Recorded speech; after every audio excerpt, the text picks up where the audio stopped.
Hey guys, this is Sonu Alawat लेकर आ चुका हूं आपके लिए एक और काफी यूनिक गवर्नमेंट जॉब अपडेट जो कि डायरेक्टली निकल के आ रहा है आईबी अप्रेंटिस रिक्रूटमेंट 2024 की तरफ से।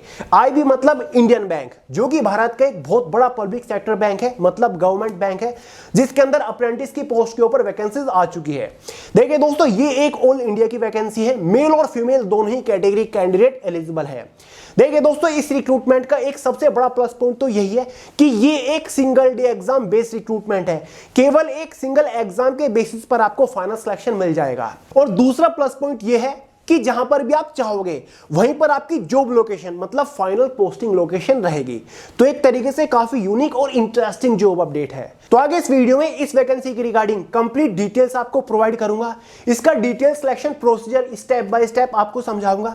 इंपॉर्टेंट डेट्स के बारे में बात करेंगे, ऑनलाइन फॉर्म कब से स्टार्ट हुए, फॉर्म की लास्ट डेट क्या है, एलिजिबिलिटी क्राइटेरिया को डिस्कस करेंगे, एज लिमिट, एजुकेशन क्वालिफिकेशन की मिनिमम रिक्वायरमेंट क्या है, एग्जाम पैटर्न को डिटेल के साथ डिस्कस करेंगे। इसके एग्जाम का detail syllabus subject wise topic wise PDF form में आपको प्रोवाइड करा के जाऊंगा। सबसे इंपॉर्टेंट, सिलेक्शन होने के बाद आपका स्टाइपेंड मतलब इनिशियल इनहैंड सैलरी आपको इसमें कितनी मिलने वाली है, exam centre, job profile, job location के बारे में बात करने वाले हैं।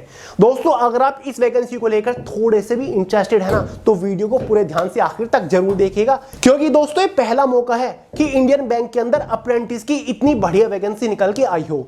तो चलिए बहुत ज्यादा टाइम वेस्ट नहीं करते, फटाफट वीडियो शुरू कर लेते हैं।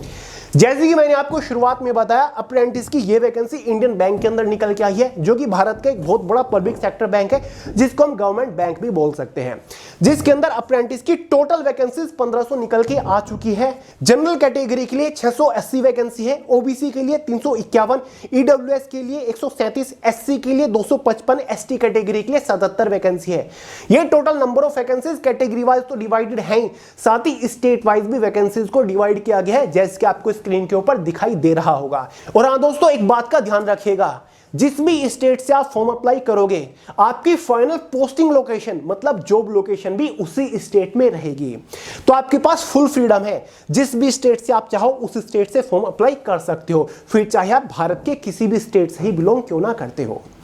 फाइनली बात कर लेते हैं इंपोर्टेंट डेट्स के बारे में। देखिए दोस्तों, इस वैकेंसी के लिए ऑनलाइन फॉर्म ऑलरेडी कल से यानी कि 10 जुलाई 2024 से स्टार्ट हो चुके हैं। फॉर्म की जो आखिरी तारीख है वो 31 जुलाई 2024 रखी गई है। बात कर लेते हैं फॉर्म फीस के बारे में। जनरल, ओबीसी, ईडब्ल्यूएस वालों के लिए 500 रुपए फॉर्म फीस चार्ज किए गए हैं। एसटी, एससी, पीएच वालों के लिए कोई भी फॉर्म फीस चार्ज नहीं किए गए हैं। बढ़ते हैं एलिजिबिलिटी क्राइटेरिया की तरफ। सबसे पहले एज लिमिट को डिस्कस करते हैं, उसके बाद क्वालिफिकेशन को डिस्कस करेंगे। जनरल वालों के लिए मिनिमम एज लिमिट 20 साल है, मैक्सिमम 28 साल रखी गई है। जो आपकी एज कैलकुलेट होगी वो एज ऑन 1 जुलाई 2024 तक होगी। ओबीसी, एसटी, एससी वालों को एज में रिलैक्सेशन मिल जाएगा। ओबीसी वालों को 3 साल का मिलता है, एसटी, एससी वालों को 5 साल का एज के अंदर रिलैक्सेशन देखने को मिल जाएगा। बाकी जो अदर रिजर्व्ड कैटेगरी है जैसे कि पीडब्ल्यूबीडी, उनको भी एज में अच्छा खासा रिलैक्सेशन देखने को मिल रहा है। फाइनली बात करते हैं एजुकेशन क्वालिफिकेशन के बारे में। दोस्तों, अगर आपने कोई भी बैचलर डिग्री पास कर रखी है किसी भी स्ट्रीम से, डजंट मैटर, तो आप अप्लाई कर सकते हैं। फिर चाहे आपने बीए किया हो, बीकॉम, बीएससी, बीबीए, बीसीए, कुछ भी कर रखा है आपने ग्रेजुएशन के नाम पे, तो भाई आप एलिजिबल है। लेकिन इसमें एक कंडीशन रखी गई है, अगर आपने अपनी ग्रेजुएशन 31 मार्च 2020 के बाद पूरी की है तो भाई आप एलिजिबल है, बिंदास फॉर्म अप्लाई कर सकते हैं। तो यार इस एक पॉइंट की वजह से कंपटीशन काफी कम रहेगा इस वैकेंसी के अंदर। तो यार फॉर्म अप्लाई कर दीजिएगा अगर आप एलिजिबल होंगे। और हाँ दोस्तों, एक और चीज का ध्यान रखिएगा, जिस भी स्टेट से आप फॉर्म अप्लाई कर रहे होंगे उस स्टेट की लोकल लैंग्वेज मतलब रीजनल लैंग्वेज की समझ आपको होनी चाहिए। फाइनली बात करते हैं सिलेक्शन प्रोसीजर के बारे में, यानी कि फॉर्म अप्लाई करने के बाद आपको किस किस स्टेज से होकर गुजरना पड़ेगा। इसका कंप्लीट सिलेक्शन प्रोसीजर एक तरीके से केवल एक ही सिंगल स्टेज के ऊपर टिका हुआ है, और वो है इसका केवल और केवल रिटन एग्जामिनेशन, जो कि ऑनलाइन कंडक्ट कराया जाएगा। एग्जाम में 4 सब्जेक्ट से क्वेश्चंस पूछे जाएंगे, 4 सेक्शंस में डिवाइड किया गया है एग्जाम एक तरीके से। पहला जो आपका है रीजनिंग एप्टीट्यूड और कंप्यूटर नॉलेज रहेगा, जिससे टोटल 25 क्वेश्चन आएंगे 25 नंबर के अंदर। इन 25 क्वेश्चन को सोल्व करने के लिए 15 मिनट आपके पास रहेंगे। दूसरा सब्जेक्ट जनरल इंग्लिश का रहेगा, 25 क्वेश्चन 15 मिनट, और भाई 25 नंबर का ही ये सेक्शन। तीसरा section quantitative aptitude, 25 question 25 number के अंदर 15 मिनट सोल्व करने के लिए। चौथा सेक्शन जनरल और फाइनेंशियल अवेयरनेस का रहेगा, 25 क्वेश्चन 25 नंबर के अंदर 15 मिनट टाइम ड्यूरेशन इस सेक्शन की। इसी के बेसिस पर एग्जाम में 100 क्वेश्चन 100 नंबर का पेपर, 60 मिनट क्वेश्चन पेपर की ओवरऑल टाइम ड्यूरेशन, 1/4 की एग्जाम में नेगेटिव मार्किंग भी रखी गई है। एग्जाम आपका वेरियस लैंग्वेज में कंडक्ट कराया जाएगा। हिंदी और इंग्लिश में तो एग्जाम हो गई, उसी के साथ साथ जो आपके रीजनल लैंग्वेज होती हैं जैसे कि गुजराती हो गई, पंजाब की पंजाबी, उन लैंग्वेजेस में भी आपका एग्जाम कंडक्ट कराया जाएगा। क्लियर है? तो एक बड़ा प्लस पॉइंट है। आगे बढ़ने से पहले एग्जाम सिलेबस को डिस्कस कर लेते हैं। इसके एग्जाम का complete detail syllabus subject wise topic wise PDF form में मैंने Way to Success Telegram channel के अंदर प्रोवाइड करा दिया। वहां से आप पूरे सिलेबस को डाउनलोड करके अच्छे से देख सकते हैं, समझ सकते हैं कि भाई इस बार आपको किस सब्जेक्ट के अंदर से कौन से टॉपिक के ऊपर मोस्टली फोकस करना है, और लिंक डिस्क्रिप्शन बॉक्स में है। इंडियन बैंक के साथ साथ पीएनबी अप्रेंटिस की भी वैकेंसी निकली हुई है, 2700 टोटल वैकेंसी है। उसी के साथ साथ एक और कौन सा बैंक है, यूको बैंक के अंदर भी वैकेंसी निकली हुई है 500 समथिंग, और अब आपकी निकल चुकी है इंडियन बैंक के अंदर। तो तीनों का exam pattern syllabus almost same है, ऑलमोस्ट क्या पूरा ही सेम है। तो उसी की रेफरेंस से मैंने आपको एग्जाम सिलेबस प्रोवाइड कराया है। वहीं पर अगर हम बात करें एग्जाम सेंटर की, तो यार ऑल इंडिया की वैकेंसी है। ऑल ओवर इंडिया के अंदर हर एक स्टेट के अंदर आपको एग्जाम सेंटर देखने को मिल जाएंगे। आपको अपने होम स्टेट में एग्जाम सेंटर मिल जाएगा, अपने आसपास के शहर में आपको एग्जाम सेंटर देखने को मिल जाएगा। स्टेट वाइज एग्जाम सेंटर्स की पूरी लिस्ट नोटिफिकेशन में दे रखी है। इसके नोटिफिकेशन में एक और चीज कह रखी है कि भाई ये बैंक के हाथ में है, इंटरव्यू कंडक्ट भी कराया जा सकता है और नहीं भी। 99.9% चांसेस है कि इंटरव्यू कंडक्ट नहीं कराया जाएगा। ठीक है, तो बिंदास आप एग्जाम की तैयारी करिए। और इसका सिलेक्शन प्रोसीजर थोड़ा सा फास्ट चलता है। 31 जुलाई फॉर्म की आखिरी तारीख है। एग्जाम आपका अगस्त महीने के अंदर कभी भी कंडक्ट कराया जा सकता है, तो तैयार रहिएगा, क्योंकि दोस्तों पीएनबी का एग्जाम बहुत ही जल्दी कंडक्ट कराया जा रहा है, तो इस चीज का ध्यान रखिएगा। ठीक है, साथ ही इसमें एक एलपीटी लैंग्वेज प्रोफिशिएंसी टेस्ट के बारे में भी कहा हुआ है। एक चीज का मैंने आपको शुरुआत में बता दिया था जब क्वालिफिकेशन के बारे में बताया कि भाई जिस भी स्टेट से आप फॉर्म अप्लाई करोगे जरूरी है कि उस स्टेट की लोकल लैंग्वेज, रीजनल लैंग्वेज की आपको बेसिक समझ होनी चाहिए। दोस्तों अगर आपने कभी भी 8, 9, 10, 12, 11 कभी भी जिस स्टेट से आपने फॉर्म अप्लाई किया उस स्टेट की रीजनल लैंग्वेज पढ़ लिख रखी है, तो आपको इस टेस्ट से होकर नहीं गुजरना है, आपको टेस्ट नहीं देना है। ठीक है, आप तो जानते हो उस स्टेट की लोकल लैंग्वेज। लेकिन अगर आपने उस स्टेट की लोकल लैंग्वेज कभी पढ़ाई नहीं, समझी नहीं, ठीक है, क्वालिफिकेशन में ऐड नहीं है, तो आपको एलपीटी टेस्ट से होकर गुजरना पड़ेगा। ये बिल्कुल बेसिक से होता है। आपको उस स्टेट की लोकल लैंग्वेज समझनी होती है, लिख के दिखानी होती है, बोल के दिखानी होती है। ठीक है, तो बेहतर यही रहेगा जिस भी स्टेट की लोकल लैंग्वेज, रीजनल लैंग्वेज की समझ आपको है उसी स्टेट से फॉर्म अप्लाई करिए। मतलब अगर आप उत्तर प्रदेश से बिलोंग करते हैं, उत्तर प्रदेश की लोकल लैंग्वेज हिंदी है, तो जिन स्टेट की लोकल लैंग्वेज हिंदी है, जैसे कि आपका बिहार हो गया, हरियाणा हो गया, उत्तराखंड हो गया, इन स्टेट से फॉर्म अप्लाई कर सकते हैं आप।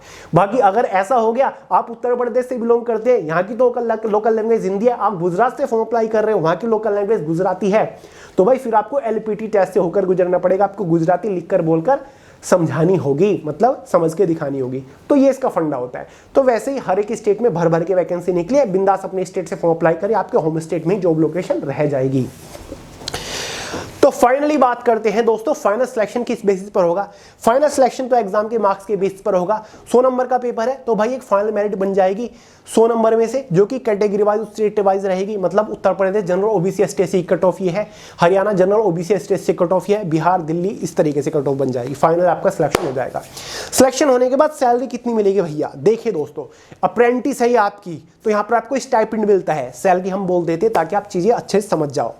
तो देखिए दोस्तों, अगर आपकी पोस्टिंग किसी मेट्रो या फिर अर्बन ब्रांच में होती है, क्लियर है, मतलब शहर या फिर उससे बढ़िया जो सिटी है, तो वहां पर आपका पर मंथ जो स्टाइपेंड रहेगा वो फिक्स्ड 15,000 रुपए महीना रहने वाला है। ठीक है, अगर आपकी पोस्टिंग किसी रूरल या फिर सेमी अर्बन ब्रांच के अंदर होती है, यानी कि गांव की ब्रांच के अंदर होती है, क्योंकि वहां पर खर्चे भी कम होते हैं, इसलिए स्टाइपेंड थोड़ा सा सैलरी कम रख दी जाती है, तो ये आपकी 12,000 रुपए पर मंथ रहने वाली है। क्लियर है, तो भाई 15,000 आपको सैलरी इसमें एक तरीके से देखने को मिलेगी, स्टाइपेंड मिलेगा।